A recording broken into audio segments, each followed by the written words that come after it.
Actually जब मार्च 23 को इन्होंने 22 को जनता कर्फ्यू लगाया था और 23 को गवर्नमेंट ने लॉकडाउन डिक्लेयर किया था, तो उसके बाद हम लोगों के सामने बहुत सारी परेशानियां आई। हम लोग पब्लिक रिलेशन से जुड़े हुए हैं, हम मेडिकल फील्ड से जुड़े हुए हैं, हमारा लोगों के साथ बहुत ज़्यादा पाला पड़ता है, बहुत ज़्यादा लोगों के से रोज़ मिलना होता है, रोज़ उनके कांटेक्ट में हम लोग आते हैं। तो उस समय हमने देखा कि लोगों को बहुत ज़्यादा दिक्कत परेशानियाँ हो रही थी। दवाइयों के साथ तो हो ही रही थी, लेकिन और चीज़ें जैसे कि भाई सारी चीज़ें, सारी दुकानें बंद थी, तो उनकी डेली नीड्स की चीज़ें उन लोगों को नहीं मिल पा रही थी। फिर यहाँ पे गवर्नमेंट के अधिकारियों ने क्या किया कि सामान कलेक्ट करना शुरू किया। अखाड़ों से, आश्रमों से, उन्होंने अखाड़ों से अखाड़ा सब जगह से सामान इकट्ठा किया, और जिन जिन लोगों की ड्यूटी उस समय उस चीज़ में लगाई गई थी, जब सामान सब जगह से इकट्ठा हो गया, उसके बाद क्या गया कि सरकार द्वारा उन लोगों को हटा दिया गया, क्योंकि वो बहुत अच्छे तरीके से काम कर रहे थे, लोगों को प्रॉपर चीज़ पहुंच रही थी। लेकिन अब उसमें उस सरकार की क्या मंशा थी क्या नहीं, ये तो वही जाने। इसलिए उस चीज़ को जो इन्होंने मतलब राशन पानी या जो भी डेली नीड्स की चीज़ें इकट्ठी करी, वो प्रॉपर आम आदमी तक पहुँचे जिसे उसकी ज़रूरत है। इसलिए मैंने हाई कोर्ट का रुख किया, क्योंकि सरकार से कोई उम्मीद थी नहीं, लोकल अथॉरिटीज़ कोई सुनने को तैयार नहीं था। इसीलिए मैं हाई कोर्ट गया और मैंने हाई कोर्ट में अपनी बात रखी। मैंने हाई कोर्ट में यही बात रखी थी कि जो भी इस समय जो ये कोरोना महामारी है, जिसने पूरे विश्व को हिला रखा है, और हमारा उत्तराखंड भी इससे अछूता नहीं रहा था, इसमें सरकार की तरफ से मतलब लॉकडाउन तो इन्होंने डिक्लेयर कर दिया, लेकिन प्रॉपर तरीके से व्यवस्थाएं नहीं हुई ना। तो अगर एकदम से बहुत ज़्यादा पैनिक फैल जाता, बहुत ज़्यादा लोग उससे इफेक्टेड हो जाते, तो हॉस्पिटल्स में कुछ सुविधाएं नहीं थी, कुछ भी नहीं थी उस समय तक, बिल्कुल भी नहीं थी। तो उस सब चीज़ों के लिए मैंने उसमें वो डाली थी कि PIL डाली थी कि भाई हॉस्पिटल्स में सुविधाएं होनी चाहिए। दूसरी ये थी कि जो भी कोरोना वॉरियर्स थे, जो भी फाइटर्स थे, उनमें डॉक्टर्स हो गए, पुलिस वाले हो गए, और ये सफाई कर्मचारी हो गए, जो निगम वाले हो गए, इन लोगों के पास प्रॉपर इक्विपमेंट्स थे ही नहीं। ना इनके पास PP किट थी, ना मास्क, N95 मास्क नाम की चीज़ थी ही नहीं। इन लोगों को पता भी नहीं थी कैसे कैसे करके ये अपनी लोग जान हाथों पे रखकर ये लोग इस पैंडेमिक में लोगों की सेवा कर रहे थे, और खुद भी अपने आप को खतरे में डालकर कर रहे थे। इसलिए मैंने ये डाली थी, और कोर्ट ने हमारी बात सुनी थी, और सरकार को निर्देश भी दिया था कि इन लोगों को ये सब चीज़ें जो है प्रोवाइड कराई जाए। सोशल एक्टिविस्ट मैं हूँ, सोशल वर्क करता रहता हूँ, RTI भी लगाता रहता हूँ, RTI वगैरह में भी काम करता हूँ, जहाँ पे पब्लिक इंटरेस्ट की बात होती है मैं करता हूँ।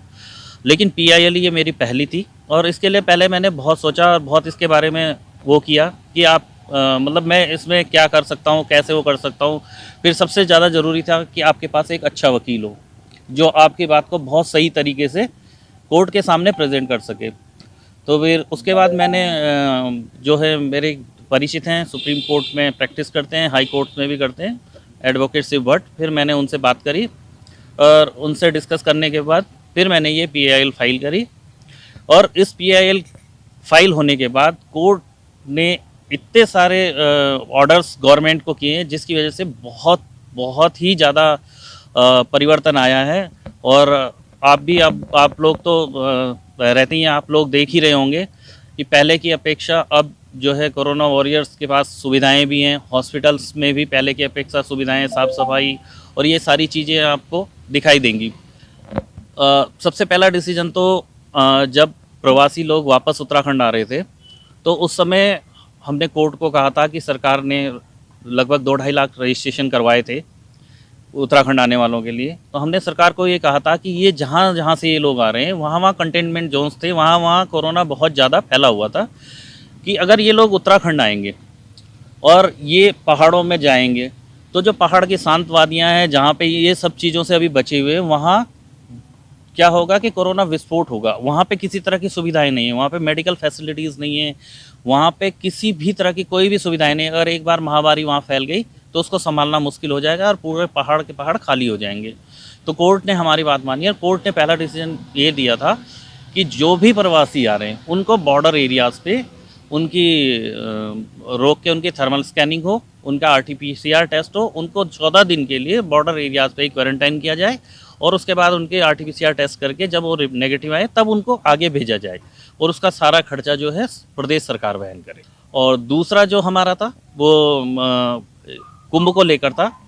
कुंभ में हमारे उस पर कोर्ट माननीय हाई कोर्ट ने जो है सरकार को निर्देश दिया था कि जो भी यात्री कुंभ स्नान के लिए आएगा वो अपनी RT-PCR की नेगेटिव रिपोर्ट, वो भी 72 घंटे से पुरानी नहीं होनी चाहिए, वो लेके आएगा।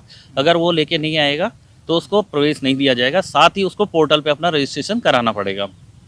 और पोर्टल पे रजिस्ट्रेशन जिसका नहीं होगा या कोविड रिपोर्ट नहीं हुई वो उसको उत्तराखंड में प्रवेश नहीं दिया जाएगा। लेकिन समय के साथ सरकार बदली और नए मुख्यमंत्री आए। नए मुख्यमंत्री ने एक आदेश जारी कर दिया कि कोई भी आओ, उत्तराखंड में कोई भी आओ, सबका स्वागत है, किसी के लिए कोई वो नहीं है। उसके बाद हम दोबारा हाई कोर्ट में गए और माननीय कोर्ट ने कहा कि उत्तराखंड जो है भारत सरकार के अधीन आता है, भारत सरकार की और राज्य सरकार की SOP जारी रहेगी, RT-PCR कंपलसरी होगा। और उसका थोड़ा सा फ़ायदा ये हुआ कि सीमित संख्या में लोग आए तो उससे बहुत ज़्यादा वो नहीं हुआ। लेकिन उसके बावजूद भी हरिद्वार में कुंभ निपटते ही बहुत बड़ा कोरोना विस्फोट हुआ था। सारे जितने अखाड़े थे, अखाड़ों के बड़े बड़े महामंडलेश्वर और लोकल व्यापारी, ये सब लोग एक के बाद एक सब संक्रमित होते पाए गए। और उसके बाद बहुत सारी यहाँ पे जो है कैजुअलिटीज़ भी हुई। तो जो हमने कोर्ट को जो बताया था कि क्या भविष्य में क्या हो सकता है अगर हम इस पे ऐसा नहीं करेंगे, तो वो उनके सबके सामने आया कि हाँ, हम सही थे और सरकार गलत थी। ऐसा ही हमने जब पहले प्रवासियों वाले मामले में भी यही कहा था कि अगर आप ऐसे ही किसी को भी आने देंगे तो इस तरह से यहाँ पे एकदम सब विस्फोट होगा। उस समय भी यही हुआ था और अभी भी यही है। तो मेरा तो ये PIL डालने का सिर्फ एक मकसद था कि हर आदमी को अपने अधिकारों के लिए लड़ना पड़ेगा, क्योंकि अगर आप मांगते रहेंगे तो आपको कोई नहीं देगा। आपको अपना अधिकार लड़ के या छीन के लेना पड़ेगा और हर आदमी को आगे आना चाहिए। और जब तक आप अपनी लड़ाई खुद नहीं लड़ेंगे तो सामने वाला कोई भी आपके साथ नहीं होगा, आपको खुद खड़ा होकर लड़ना पड़ेगा। सबसे पहले तो आपको किसी भी राजनीतिक पार्टी का पिछलगू नहीं होना चाहिए। आप एक आम आदमी हैं, आपको आम आदमी की तरह सोचना चाहिए कि भाई मुझे क्या परेशानी है, तो जो परेशानी मुझे है वो सामने वाले को भी हो सकती है, या सामने वाले को क्या परेशानी हो सकती है, तो आपको उसकी परेशानी को ध्यान में रखकर सोचना चाहिए। अगर आप किसी राजनीतिक पार्टी से प्रभावित होंगे या उसके समर्थक होंगे तो आप उसके अगेंस्ट नहीं बोल पाएंगे। अगर वो गलत भी करेगा तो भी आप उसका समर्थन करेंगे। तो सबसे पहली चीज़ ये है कि आपको सही को सही और गलत को गलत बोलने की हिम्मत आपके अंदर होनी चाहिए और आपको किसी भी राजनीतिक दल का पिछलगू नहीं होना चाहिए। और हाँ, आपके अंदर दूसरे को लेकर एक जज्बा होना चाहिए कि मुझे इसकी मदद करनी है या मुझे समाज की मदद करनी है। जब तक आपको अपने प्रदेश, अपने शहर से प्यार नहीं होगा तब तक आप इसमें आगे कामयाब नहीं हो सकते हैं। इसमें बहुत मेहनत करनी पड़ती है, आपको सबूत देने पड़ते हैं। जैसे कुंभ को लेकर ही हमने मेलाधिकारी जी ने एफिडेविट फाइल कर दिया था कोर्ट में कि हमारी सारी तैयारियां पूरी हैं। उसके बाद हमने पूरे मंगलौर से लेकर और देहरादून तक पूरी रोड की वो फोटोग्राफ्स, हर की पैड़ी एरियाज़ की फ़ोटोग्राफ, जहाँ जहाँ कुंभ मेला लगना था उन पूरे एरियाज़ की फ़ोटोग्राफ GPS कैमरा से, GPS लोकेशन के साथ कोर्ट में फाइल करी थी कलर फ़ोटो के साथ।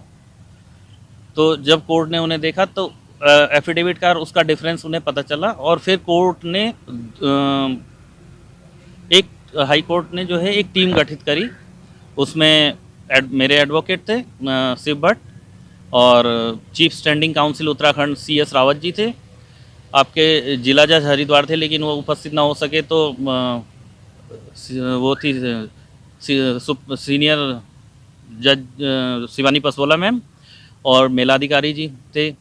तो इन मेलाधिकारी जी ने इस टीम को जो है अपने काम का निरीक्षण करवाया था, जिसमें टीम ने जो रिपोर्ट दी थी उसमें बताया गया था कि बहुत सारी चीज़ें, इवन हर की पैड़ी पे ही जो महिला घाट था उसका अंदर वॉशरूम बहुत ही बुरी स्थिति में था और सब ईंटें वींटें बिखरी पड़ी थी, सरिया सीमेंट सब पड़ा हुआ था और टॉयलेट भारी किया हुआ था, कुछ सफाई नहीं थी। वहाँ जो स्नानार्थी थे, जो चेंज करने के लिए महिलाएं गई हुई थी, उन्होंने टीम के सामने अपनी बात भी रखी थी और ये सब चीज़ें हमने कोर्ट के सामने रखी थी। तो उसके बाद काम में कुछ तेज़ी आई थी और कुछ काम हुए थे, कुछ रह भी गए थे। एक ही PIL हमने डाली थी, इसी में कोर्ट ने कुंभ को भी हमारे साथ मर्ज कर दिया था, जिसमें जो है सरकार को बहुत सारे डिसीजन लेने पड़े, मतलब न चाहते हुए भी लेने पड़े कोर्ट के आदेश पर।